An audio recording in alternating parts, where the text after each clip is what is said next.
Mas essa não é a única razão para se preocupar com a temperatura do leite que se usa para fazer o iogurte. Você já aprendeu que as reações químicas que ocorrem nos seres vivos são realizadas por enzimas. E a ação dessas enzimas depende muito da temperatura. Veja só esse gráfico que mostra a relação que existe entre a ação de uma enzima e a temperatura. À medida que você vai aumentando a temperatura, vai aumentando também a ação das enzimas. Aos 20 graus, a atividade enzimática ainda é muito baixa. A temperatura vai aumentando, a ação enzimática também, até chegar ao máximo, aqui, aos 40 graus. Essa é a temperatura em que as enzimas estão mais ativas. Agora, se você continuar aumentando a temperatura, a ação das enzimas começa a cair. Antes dos 60 graus Celsius, acaba. As enzimas não agem mais. Por quê? Em temperaturas muito altas, as enzimas perdem suas propriedades e não funcionam mais. Em temperaturas muito baixas, a ação das enzimas é inibida. Portanto, se você colocar as bactérias do iogurte no leite, quando ele está numa temperatura entre 40 e 50 graus Celsius, as reações serão mais rápidas. E o iogurte ficará pronto mais rapidamente. Tá aí mais um segredinho. Muita gente se surpreende quando fica sabendo que micro-organismos, como as bactérias, servem para preparar alimentos. Pois é, geralmente a gente dá mais atenção para os efeitos negativos desses seres vivos.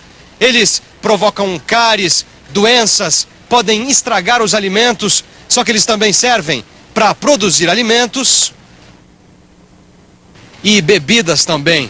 Os micro-organismos são usados para produzir bebidas fermentadas, como as cervejas e os vinhos, ou então bebidas destiladas, como a cachaça e o uísque.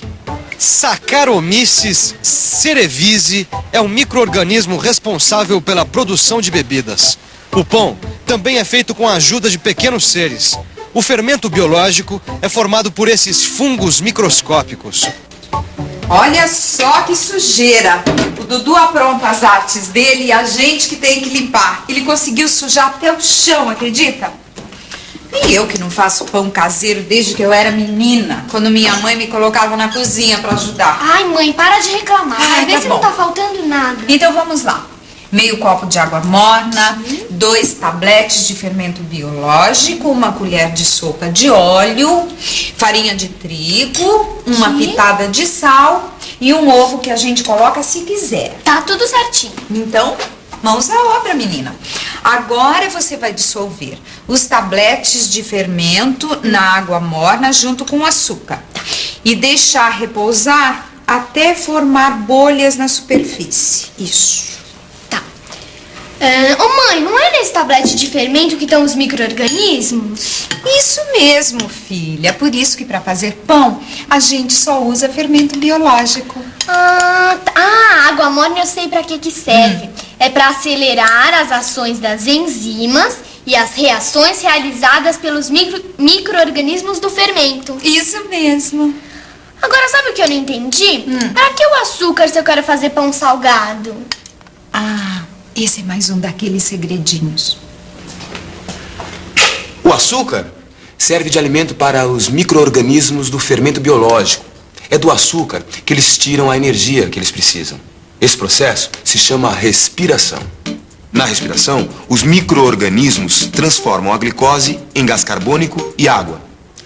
Nós, seres humanos, também realizamos esse mesmo processo. Transformamos glicose em energia durante a respiração e produzimos gás carbônico. O gás carbônico a gente elimina junto com o ar que sai dos nossos pulmões. No caso dos micro-organismos do fermento, o gás carbônico forma as bolhas que aparecem na mistura com água e açúcar e nas bolhas que fazem a massa do pão crescer. Olha aí, mãe, a mistura do fermento com água e açúcar já fermentou, já tá cheia de bolhas na superfície, olha. Bolhas de gás carbônico, certo? Isso. Agora faz o seguinte, abre aí essa farinha.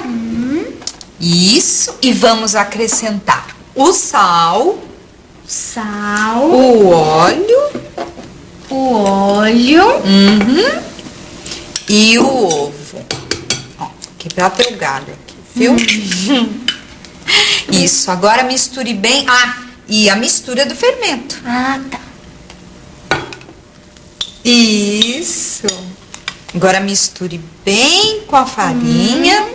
Bastante, bastante, bastante. Agora pode botar essa massa para descansar. Vamos lá? Vou deixar a massa descansando até que ela dobre de volume. Porque se a massa não cresce, o pão fica duro. E por que tem que dar esse tempo aí? Segredinhos, Dudu, segredinhos da receita. É preciso esperar um pouco para que haja tempo dos micro-organismos agirem e produzirem bastante gás carbônico. Quanto mais gás carbônico eles produzirem, mais a massa cresce e mais fofo fica o pão. Não é interessante?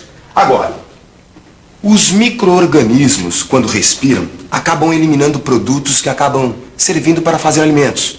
O ácido lático produzido pelas bactérias transforma leite em iogurte.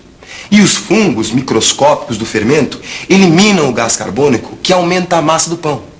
Enquanto a gente espera a massa do pão dobrar de volume, vamos fazer uma revisão. E atenção, se liga aí que é hora da revisão.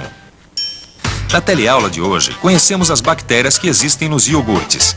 Vimos que elas usam o açúcar do leite, a lactose, para respirar e obter energia. Nesse processo, acabam produzindo uma substância ácida, o ácido lático, que transforma o leite em iogurte. Nós vimos também a influência da temperatura na atividade das enzimas e conhecemos a temperatura ideal para que a transformação do leite em iogurte aconteça mais rapidamente. Nós aprendemos ainda nessa teleaula a receita de pão caseiro e vimos a importância da ação de outros micro-organismos, os fungos. Eles produzem o gás carbônico que faz a massa aumentar de volume e o pão ficar bem fofinho. Bem, meu diário, juro que eu fiz o melhor possível. Mal posso esperar por amanhã. Será que o Beto vai gostar? Ai, depois eu te conto. Tchau.